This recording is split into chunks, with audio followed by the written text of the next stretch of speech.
Ouais, ça a été une semaine en particulier très difficile. Très difficile. Il a fallu évidemment avertir tous les artistes, tous les techniciens, tous nos partenaires, tout le monde. Ensuite, la première supposée semaine du festival, ben, c'est sûr qu'on l'a mal vécu aussi parce que on voyait les jours passer, tous les concerts qui n'auraient jamais lieu. Donc ça a été, oui, ça a été difficile. Ça a été difficile et puis c'est vrai que comme pour tout le monde, ce deuxième confinement est quand même très compliqué. Alors on passe par des hauts et des bas, mais en même temps, depuis le premier confinement déjà, on a essayé de se projeter parce que la grande inconnue maintenant, c'est évidemment l'après. Et quand est-ce qu'il aura lieu cet après? Donc pour autant, on a tout de suite anticipé en fait, et comme au milieu des activités nombreuses de Jazz d'Or, on a aussi un label de disques qui s'appelle Jazz d'Or Series.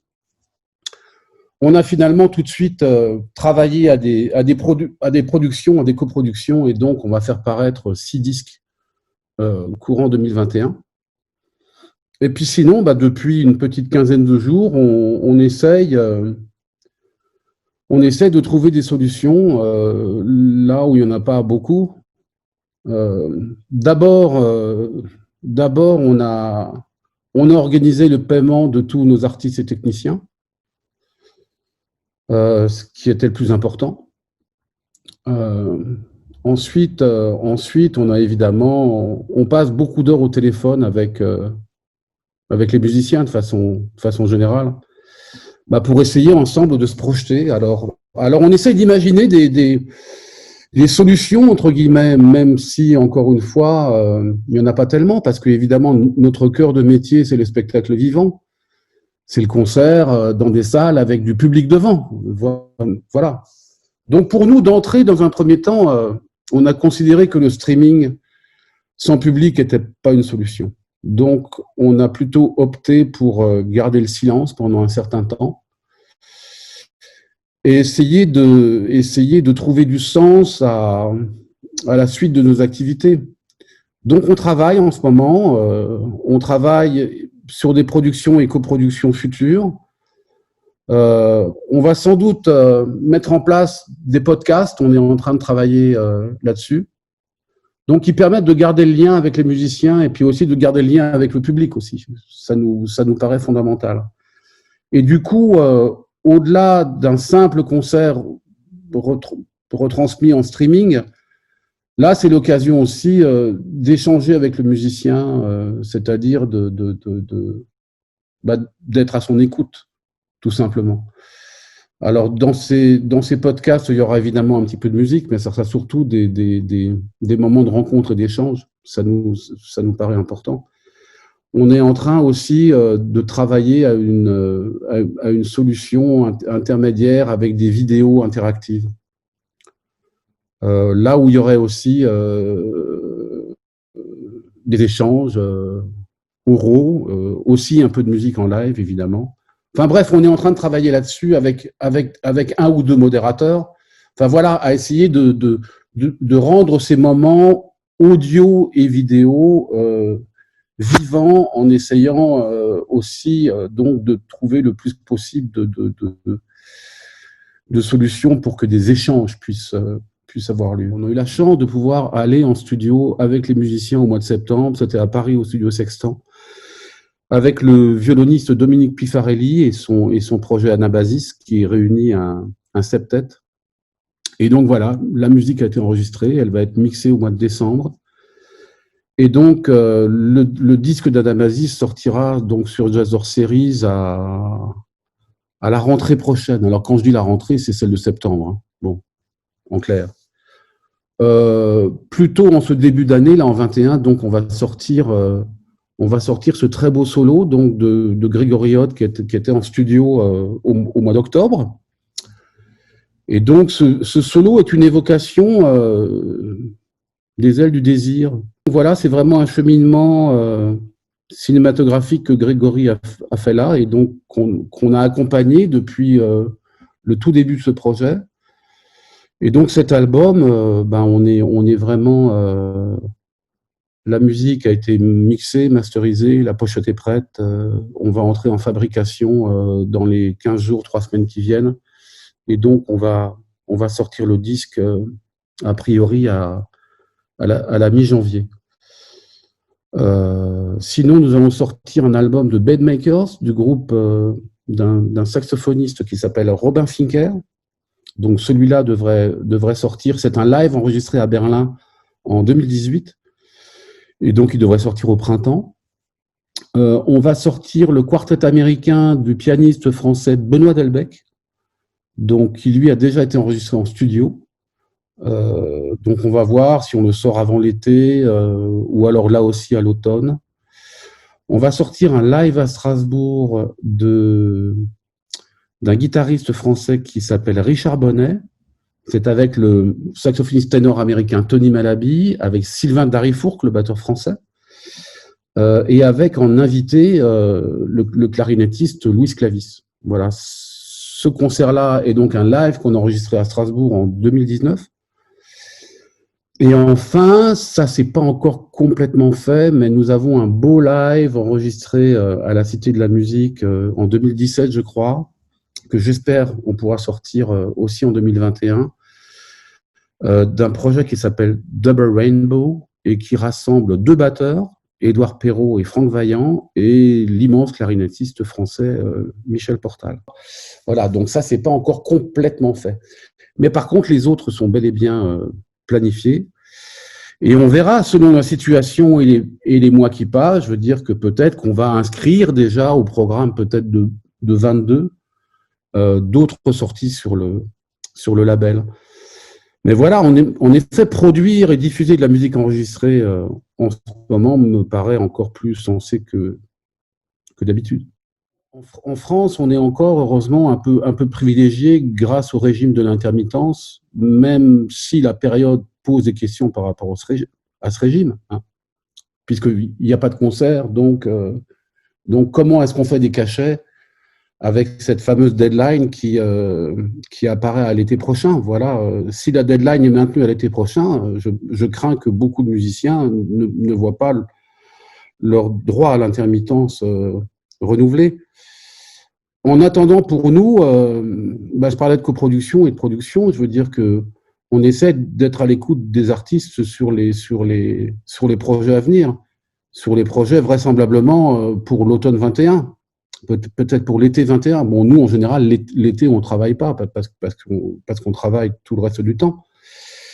Mais voilà, on va essayer déjà de se projeter au printemps. Peut-être déjà, on verra ce qui se passera entre janvier et mars. Mais donc déjà en coproduisant des créations qui sont sur le tapis, on peut déjà répondre à ce questionnement-là. Ensuite, évidemment, pour certains d'entre eux, tout dépend des endroits où ils sont. La situation est évidemment très très compliquée. Alors il y a des musiciens qui enseignent, qui sont un tout petit peu préservés de ce côté-là, quoique les conditions d'enseignement sont aussi évidemment difficiles, délicates. Les musiciens qui vivent à Paris, avec le coût de la vie parisienne, évidemment, sont très impactés.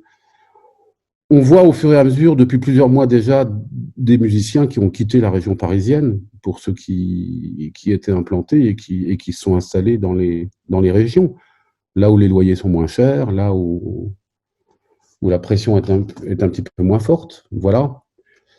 Mais sinon, la question reste entière. Mais quand on voit la situation des musiciens américains, des musiciens britanniques, je veux dire que c'est carrément dramatique pour certains d'entre eux. J'en connais qui ont été obligés de faire des chantiers. Enfin, je veux dire que de trouver des moyens de vivre d'autre chose que de la musique. C'est quand même dramatique. Donc, nous, ce qu'on peut faire, en tout cas, à l'endroit où on est, c'est d'essayer d'accompagner, de continuer à les accompagner encore davantage peut-être qu'on le faisait précédemment. Maintenant, tout seul, on ne peut pas tout faire, bien sûr. Mais au moins arriver en tout cas à pouvoir les aider à se projeter dans des projets à venir bientôt, de pouvoir financer du temps de répétition, puisqu'on peut quand même répéter dans des conditions très, très encadrées. Voilà ce qu'on peut faire. Notre programme du premier semestre 2021 est déjà fait, donc on va essayer de le maintenir. Maintenant, comme je vous disais, avec ces lives en vidéo, avec ces podcasts, on va accompagner ces projets qui vont se montrer sur scène bientôt. Voilà, ça fait partie de l'accompagnement. Alors, en effet, on est un peu contraint d'inventer de nouveaux médias, d'essayer de nous inventer aussi en producteur de radio, ce qui est un autre métier. Mais voilà, je veux dire que du coup, ben oui, on accompagne Grégory Dargent, on accompagne Grégory Hott parce qu'on produit son album qui va sortir début janvier. On accompagne Michael Alison, on accompagne Christophe Films, dont la création devrait être présentée en janvier, croisons les doigts. On accompagne un beau projet aussi avec une batteuse japonaise qui vit à Strasbourg, qui s'appelle Yuko Oshima, donc avec laquelle on devait entrer en répétition là en ce moment, enfin, ou c'était la semaine dernière plutôt, donc c'est un groupe qui s'appelle Sachi, avec 2 musiciennes allemandes. Et donc là, on va essayer aussi de les accompagner autrement, d'essayer de changer un peu la temporalité du programme. Enfin, on va faire tout ce qu'on peut pour les suivre, tous autant qu'ils sont. C'est vrai qu'avec la Suisse et l'Allemagne, pour l'instant, on peut encore circuler pas trop mal, pour peu qu'on ait du travail. Donc voilà.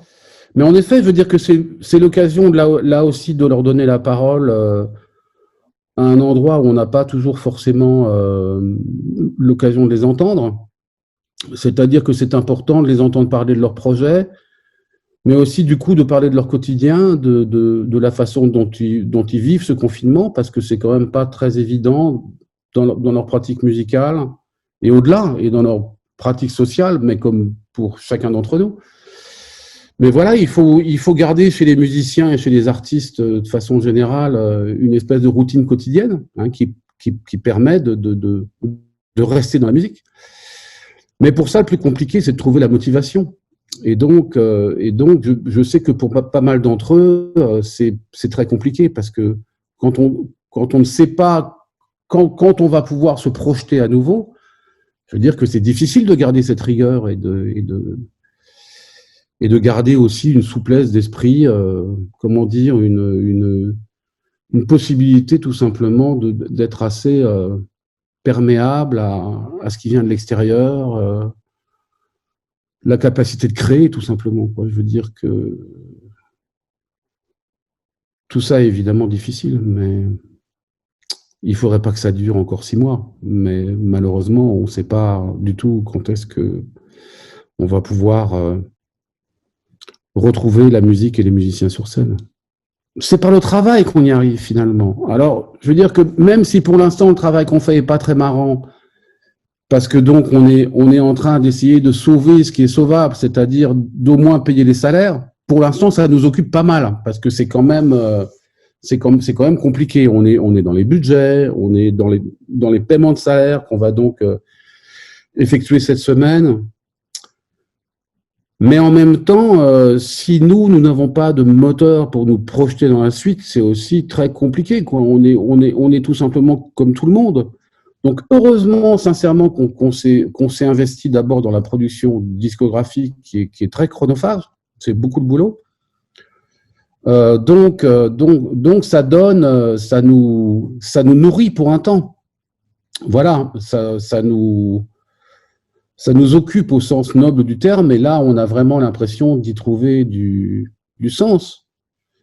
Maintenant, je ne vous cache pas qu'évidemment, de ne pas pouvoir retrouver les musiciens en direct et le public, de ne pas pouvoir se retrouver en fin de concert avec tout le monde, c'est évidemment un manque énorme. C'est-à-dire que pour l'instant, on a perdu le sens de notre métier. Enfin, une grande partie du sens de notre métier. Maintenant, je ne vous cache pas qu'on a des hauts et des bas. Hein. Je veux dire que voilà. Mais on est en partie en télétravail, en partie au bureau. On essaie de faire attention à la santé de chacun. C'est quand même fondamental, d'abord. Puis ensuite, à la santé morale de chacun aussi, hein, parce qu'il faut arriver à motiver les troupes pour continuer, bien sûr. Mais écoutez, jusqu'à présent, finalement, on est assez pragmatique. On fait comme on peut avec les moyens du bord, avec notre boîte à outils telle qu'on l'a construite, telle qu'on l'aménage maintenant encore d'une autre manière. Et donc, on arrive à avancer. Voilà. Alors, s'il fallait continuer à travailler comme ça jusqu'à l'été, je crains que ça ne devienne vraiment, vraiment compliqué. Mais en même temps, bon, on est solidaire, la santé publique prime. Pour l'instant, on n'a guère le choix. On pourra revenir éventuellement sur les conditions de confinement français, les autorisations parfois auxquelles on ne comprend rien, mais en même temps, voilà, la situation est celle-là, et il faut qu'on fasse avec. L'essentiel, c'est d'arriver à faire avec et d'arriver à trouver assez de motivation artistique parce que bon, évidemment qu'on administre aussi d'une certaine manière, mais je veux dire que pour nous, le cœur de notre métier, en tout cas, c'est l'art.